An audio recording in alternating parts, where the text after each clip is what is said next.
Essa retomada do turismo está associada ao avanço da vacinação contra a Covid-19 no nosso país. Vamos falar mais, então, sobre a pandemia, porque o governo de São Paulo avaliou a aplicação de uma quarta dose da vacina em toda a população do estado. Hoje, o público-alvo se limita aos imunossuprimidos. É sobre esse e outros assuntos relacionados à pandemia que conversamos com o médico Alexandre Naime Barbosa, vice-presidente da Sociedade Brasileira de Infectologia e professor da Unesp. Doutor Naime, bem-vindo, boa tarde. Muito boa tarde, Carol, Raquel, Kenzo. Um prazer estar com todo mundo da CNN essa tarde.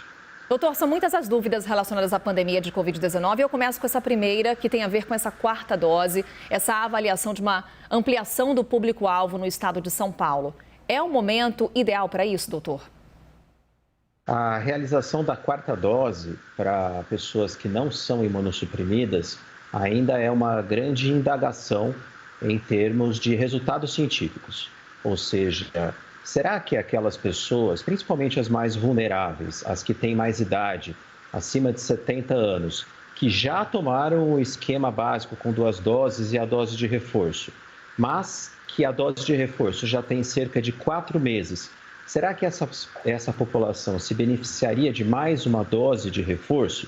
Será que o sistema imunológico vai precisar de uma ajuda para voltar a fabricar ou fabricar com maior intensidade os anticorpos, ativar a resposta imune celular? Esses estudos estão em andamento, mas alguns países já puseram isso em prática, principalmente Israel e Chile. E uma cidade aqui em São Paulo também está fazendo isso. A minha cidade aqui de Botucatu, nós avaliamos a relação custo-benefício, ainda que falte todo esse embasamento científico dos ensaios clínicos, e a partir deste domingo, a partir de amanhã, os idosos acima de 70 anos que receberam a última dose de reforço há mais de 4 meses vão receber a quarta dose. Porque o perfil de pacientes que está internado nesse momento, a gente sabe, é basicamente de pessoas não imunizadas ou de parcialmente imunizadas. Mas tem algo em torno entre 20% a 30% de pessoas, justamente nessa faixa que eu disse, 70 anos, mas que tomou o último reforço há mais de 4 meses, que pode ser que tenha uma vulnerabilidade maior, por isso a medida da quarta dose, mas que obviamente precisa de muito mais estudos para mostrar a sua necessidade. Doutor Alexandre, eu gostaria de tocar exatamente nesse ponto sobre o intervalo, então, entre esse reforço, né? O que os estudos têm mostrado? Porque entre as 2 doses e o reforço, os estudos mostraram ali a efetividade, dependendo da vacina que a pessoa toma. Mas, diante dessa dose de reforço, quem já tomou a dose de reforço precisa tomar uma quarta dose da vacina. O que os estudos mostram? Qual é o intervalo que precisa ser dado para que essa quarta dose seja efetiva e eficaz e segura? Kenzo, é uma ótima pergunta e nós temos que responder ela dividindo em 2 variáveis. A primeira variável é qual faixa etária nós estamos falando, porque principalmente a partir dos 70 anos começa a entrar em cena um tipo de deficiência chamada imunossenescência. O que é imunossenescência? É o envelhecimento do sistema imune. Então, para qualquer vacina, para qualquer tipo de imunizante, a resposta em relação à fabricação de anticorpos ou resposta imune celular é menor em pessoas acima de 70 anos, quando comparado principalmente em indivíduos mais jovens. Então, o intervalo de doses nessa faixa etária realmente precisa ser revisto. Aparentemente, é algo entre 3 a 4 meses. Por isso que a dose de reforço, quando foi feita lá atrás para os idosos, ela acabou tendo esse tipo de intervalo diminuído. Para a população em geral, que não é idosa, os estudos estão em andamento, mas aparentemente algo em torno entre 6 a 8 meses. O problema é que nós temos agora, nessa situação de Ômicron, um painel completamente diferente, porque a Ômicron mexeu com o que a gente conhecia sobre eficácia de vacinas. Isso a gente precisa deixar claro. Se nós formos olhar a proteção contra a hospitalização e óbito, as vacinas continuam com um excelente perfil. Se antes eu tinha 2 a 3% de óbito, 7 a 10% de necessidade de internação da população geral, hoje isso caiu para menos de 1%. Mas quando eu olho o desfecho transmissão, a Ômicron, infelizmente, diminuiu o efeito das vacinas que nós temos. reduzindo, por exemplo, a Pfizer de 95% de proteção contra caso leve para cerca de 50% de infecção leve. Então é isso que nós precisamos discutir agora, a necessidade ou não de vacinação para evitar a transmissão, ou mesmo, o que nos parece mais provável, vacinas mais específicas que possam também cobrir contra a Ômicron ou outras variantes que venham a surgir.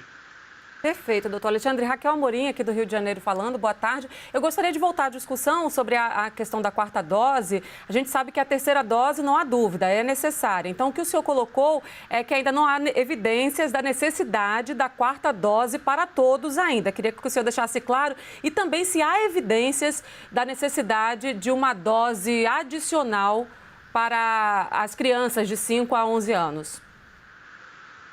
Então, Raquel, vamos deixar muito claro, o que está sendo discutido, e foi inclusive não só aqui em âmbito do governo do Estado de São Paulo, foi também parte da discussão da Câmara Técnica de Assessoramento ao Programa Nacional de Imunização, que se encontrou na sexta-feira da semana anterior, e esse tema foi colocado em pauta.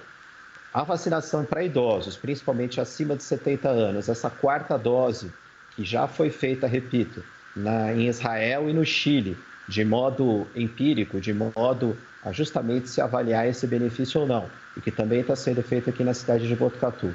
Ela deve ser efetuada ou não? Então, está sendo aguardado esses estudos de efetividade de vida real para que se possa colocar em prática, mas repito, para a população que é mais vulnerável, principalmente aqueles acima de 70 anos que já tenham recebido as 3 doses. Ainda não está em pauta a quarta dose para a população em geral que não tenha fatores evidentes de imunossupressão, nem que seja extremo de idade. E isso envolve também o que você perguntou, a dose de reforço para crianças de 5 a 11 anos, elas devem receber o esquema básico com 2 doses e estudos estão em andamento em relação ao benefício nessa população de uma dose de reforço, que seria para eles a terceira dose. Doutor, falamos então em dose de reforço, na possibilidade de uma quarta dose. Enquanto isso, variantes vão surgindo do novo coronavírus, enquanto ele circula no mundo. Em que medida podemos pressupor que a vacinação contra a Covid-19 será, por exemplo, como a vacinação da gripe, uma vacinação anual, estar presente no calendário da população todos os anos, enquanto o vírus ainda estiver circulando? Raquel, é altamente provável que nós tenhamos uma vacinação recorrente, talvez com menos espaçada, talvez com mais frequência nas pessoas que, por exemplo, têm imunossupressão ou são mais idosas, e que essas vacinas precisem ser aprimoradas, como, aliás, já acontece com a vacina da influenza. O novo coronavírus, o SARS-CoV-2, ele não tem um modelo que se possa pensar do ponto de vista imunológico de erradicação, como, por exemplo, a gente conseguiu no passado com a varíola, quando nós tínhamos vacinação em alta escala, conseguimos erradicar aqui no Brasil a poliomielite e ser um país livre do sarampo. Para esse vírus, as vacinas não funcionam de uma forma tão efetiva e isso depende basicamente de cada vírus, de cada relação que esses patógenos têm com o sistema imunológico. Então, o paralelo que você fez faz todo sentido. A Covid vem muito mais em uma analogia com a influenza, em que nós precisemos fazer doses de reforço de tempos em tempos e aprimorar essas vacinas para variantes que venham a surgir, como acontece contra o vírus influenza. Doutor Alexandre, eu gostaria que o senhor explicasse um pouco mais detalhadamente para a gente exatamente sobre essa atualização das vacinas, né? Conversei com algumas fontes ali no Ministério da Saúde, também na Anvisa, que falam que já me explicaram, já me relataram isso, que têm cobrado dessas farmacêuticas essa atualização, por exemplo, sobre a proteção da Ômicron e outras variantes que podem vir. O que os estudos, o que as farmacêuticas têm mostrado e têm apontado sobre isso, sobre essa atualização, para que essa vacina, para que essa possível quarta dose, caso ela venha a acontecer de fato mesmo, e seja coordenada pelo Ministério da Saúde, e que essa vacina seja uma vacina atualizada já, para que ela proteja a pessoa tanto da Ômicron quanto de possíveis outras variantes que podem vir. Então eu vou rapidamente, Kenzo, te falar sobre 3 aspectos da sua pergunta. O primeiro deles, eu vou repetir uma coisa que eu disse anterior, mas é importante ter em mente. O que nós sabemos atualmente dos esquemas, da eficácia dos esquemas com 3 doses na variante Ômicron? Não mudou nada em relação ao desfecho mais importante, que é a redução de hospitalização e óbito. Uma pessoa hoje com 3 doses tem uma redução de risco em torno de 95% a 97% de evolução para internação e óbito, que é ótimo. Então, para o desfecho mais perigoso, as vacinas convencionais que nós temos continuam muito efetivas. O que mudou é a questão contra o desfecho transmissão, contra ter uma infecção leve. Então, para dar o exemplo do trabalho mais robusto, são 3 doses da vacina de RNA da Pfizer ou da Moderna, a redução de proteção de transmissão caiu de 95% para 50%. E é por isso que estão estudando 2 tipos de caminhos para isso. Ou se faz reforço com as mesmas vacinas, então por isso nós estamos fazendo os estudos de efetividade em cima de dados observacionais que aconteceram no Chile, que a 4ª dose também em Israel, e vamos fazer aqui também na nossa cidade, em Botucatu, mas também grandes empresas que fabricam as vacinas, a Pfizer, a AstraZeneca, o próprio Instituto Butantan, já está atualizando essas vacinas para que se iniciem os testes especificamente contra a Ômicron.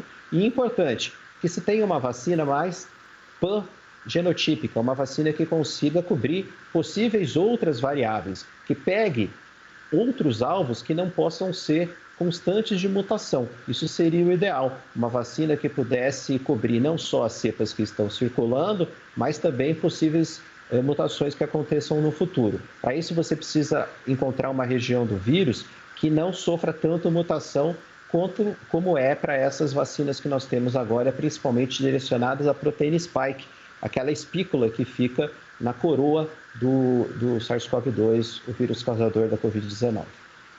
Doutor Alexandre, falando sobre a vacinação infantil, gostaria de trazer aqui um dado que chama muita atenção. Segundo a agência CNN, 11 capitais e o Distrito Federal estão com a imunização abaixo dos 50% de crianças de 5 a 11 anos, ou seja, uma taxa bem aquém do desejado. Como é que o senhor avalia essa pouca adesão à vacinação infantil? Nós temos que trabalhar essa questão com os pais, isso se chama hesitação vacinal. Infelizmente, todos vimos a enxurrada de fake news, notícias falsas por mídias sociais, WhatsApp, sobre eventos adversos absolutamente incompatíveis com a vacinação em crianças. Isso levou a muita desinformação e é normal que os pais se sintam inseguros recebendo a cada hora informações que não procedem. Então, é por isso que a gente pede aos governos estaduais, começando, aliás, pelos governos municipais e aos governos estaduais, e também ao governo federal, que muitas vezes tem um discurso dúbio em relação aos benefícios e à segurança da vacinação em criança, que nós sabemos que é completamente, em termos de relação custo-benefício, favorável. Trabalhar, então, com campanhas esclarecendo que as vacinas disponíveis para as crianças, quer seja a Coronavac ou Pfizer, têm excelente perfil de proteção contra casos graves, que apesar de ser menos frequentes em crianças do que em adultos, podem acontecer, infelizmente, e também que são vacinas extremamente seguras. É importantíssimo, então, que todas as esferas do governo, partindo dos governos municipais, indo para o estadual e federal, se alinhem nesse discurso para aumentar as taxas vacinais e proteger nossas crianças. Doutor, para encerrarmos, falar um pouquinho sobre a linhagem da variante Ômicron identificada em território brasileiro. O Ministério da Saúde já confirma 5 casos, 2 em São Paulo, 2 no Rio de Janeiro e 1 em Santa Catarina. O que sabemos sobre essa linhagem, sobre essa subvariante? O quão preocupantes essas confirmações são para o nosso cenário da pandemia de Covid-19? O que nós sabemos é que a Ômicron se dividiu em 2 linhagens, a BA1 e a BA2. A BA1 é muito próximo do vírus Ômicron isolado originalmente lá na África. Tem algumas poucas mutações e aparentemente o comportamento dele não mudou muito. A BA2 é um vírus que tem moderadamente mais mutações que a Ômicron original. Ele foi isolado principalmente em países do norte da Europa, em especial a Dinamarca e a Holanda, e aparentemente a BA2 ela tem mais chance de transmissão, ela é mais ávida pelos receptores nas células do hospedeiro, nas células dos seres humanos, e é passível de causar mais facilmente reinfecção de Ômicron por Ômicron. Então, alguém que já teve a Ômicron original, por exemplo, no começo de janeiro, fica mais fácil de se reinfectar pela Ômicron BA2 por conta dessas mutações. Isso ainda é muito preliminar, tem apenas um estudo em pré-print, mas é de um grupo sério dinamarquês, mostrando então a possibilidade de reinfecção num prazo até muito curto, talvez seja menor que 30 dias, associado a essa linhagem BA2 da Ômicron, o que leva a nós repetirmos o discurso de sempre. Além de insistirmos que todo mundo esteja vacinado com as 2 doses mais a dose do reforço, continuemos a usar máscara e praticar distanciamento social, evitando aquelas aglomerações que são desnecessárias. Não dá para baixar a guarda, doutor. Alexandre Naime Barbosa, vice-presidente da Sociedade Brasileira de Infectologia, conosco aqui na CNN. Ele que também é professor da Unesp, tirando aqui todas as nossas dúvidas. Mais uma vez, obrigada por sua participação. Eu que agradeço o convite, Carol. Um abraço para a Raquel, para o Kenzo e todo mundo que está ligado na CNN. Um ótimo final de semana.